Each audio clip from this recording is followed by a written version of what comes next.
Benvolguts conciutadans i conciutadanes.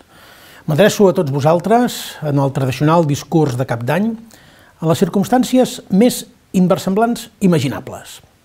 Fa només un any ningú a Catalunya ni a Europa hagués pogut ni pensar que assistiríem a la vergonya i a l'escàndol de tenir avui presos polítics a les presons d'un país de la Unió Europea.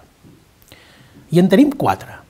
El vicepresident Oriol Junqueras, el conseller Joaquim Forn, en Jordi Sánchez i en Jordi Cuixart. Són a la presó per les seves idees polítiques, i això ho sap tothom.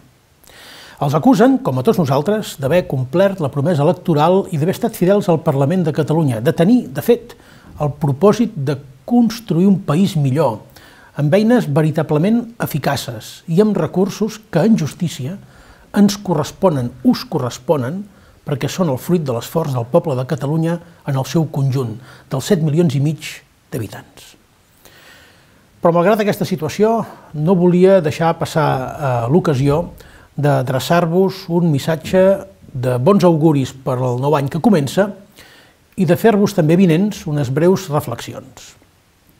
En primer lloc, vull agrair a tothom la seva participació a les eleccions del 21 de desembre passat.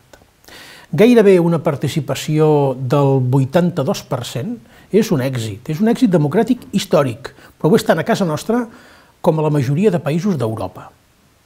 Sempre hem dit que els catalans no tenim por de les urnes, convoqui qui convoqui a les eleccions.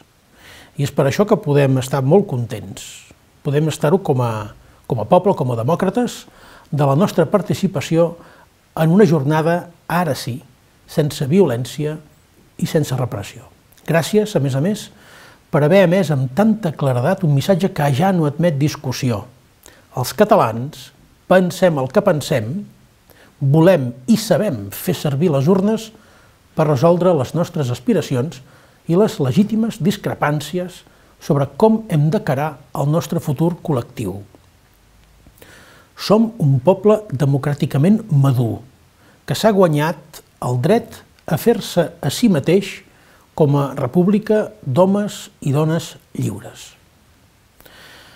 En segon lloc, vull posar de relleu que el govern espanyol té al seu davant una nova oportunitat de comportar-se com la democràcia europea que assegura ser i, per tant, de reconèixer els resultats de les eleccions d'aquest 21 de desembre i, conseqüentment, de començar a negociar políticament amb el govern legítim de Catalunya. Els ciutadans catalans i els ciutadans espanyols així ho esperen, però també ho esperen molts ciutadans europeus i els seus governs i les seves institucions. Molts ciutadans esperem que, fracassada la recepta de la violència, de la repressió i de la liquidació de l'autogovern, comenci finalment l'era del diàleg i la negociació que venim reclamant des de fa tants anys. El president Rajoy va proposar als socis de la Unió Europea una solució ràpida i indolora, un remei gairebé miraculós que resoldria el plet català abans de Nadal. Supressió de les institucions catalanes legítimes i democràtiques, intervenció de la Generalitat i convocatòria exprés de les eleccions al Parlament i, naturalment, una victòria electoral dels partits constitucionalistes que formarien un govern autonòmic, dòcil i conformista. Doncs no.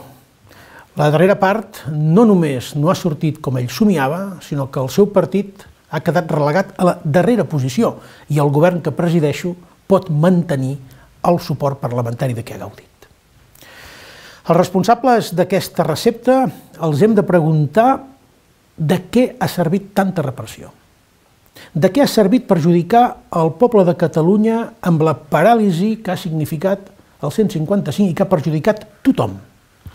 De què ha servit provocar tant de dolor a les víctimes de la violència de l'1 d'octubre, als membres del govern i a la mesa del Parlament, als alcaldes, als líders socials empresonats, als bombers, mestres i policies que han de desfilar pels jutjats o han de témer una delació ideològica? De què els ha servit aquest despropòsit monumental? Era aquesta la proposta espanyola per Catalunya? no ens resignem a aquesta mena de respostes a les nostres demandes. Tenim el dret de defensar una Catalunya molt millor. Tenim el dret de disposar de les eines per fer-ho possible, eines que l'estat espanyol ens nega sistemàticament. És més, com a polítics tenim el deure de fer-ho.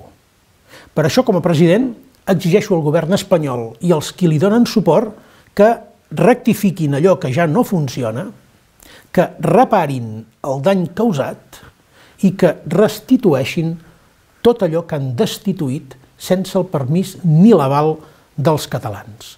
Les urnes han parlat, la democràcia ha parlat, tothom s'ha pogut expressar. A què espera el president Rajoy a acceptar els resultats, a acceptar la voluntat dels catalans? D'aquí un any, el discurs de cap d'any del president de la Generalitat es farà, com no podia ser d'una altra manera, al Palau de la Generalitat, ben a prop de tots els treballadors i treballadores de l'administració catalana que avui suporten la intervenció barroera i a qui vull encoratjar a continuar servint el nostre poble amb la mateixa eficàcia de sempre. Fins aleshores, us desitjo de tot cor que l'any que ara comença dugui aparellades les millors perspectives per a tothom i en tots els àmbits. Espero que sigui un any pròsper, un any de progrés i un any d'harmonia en què gaudim dels valors fundacionals de la República: llibertat, igualtat i fraternitat. Moltes gràcies i bon any 2018 per a tothom.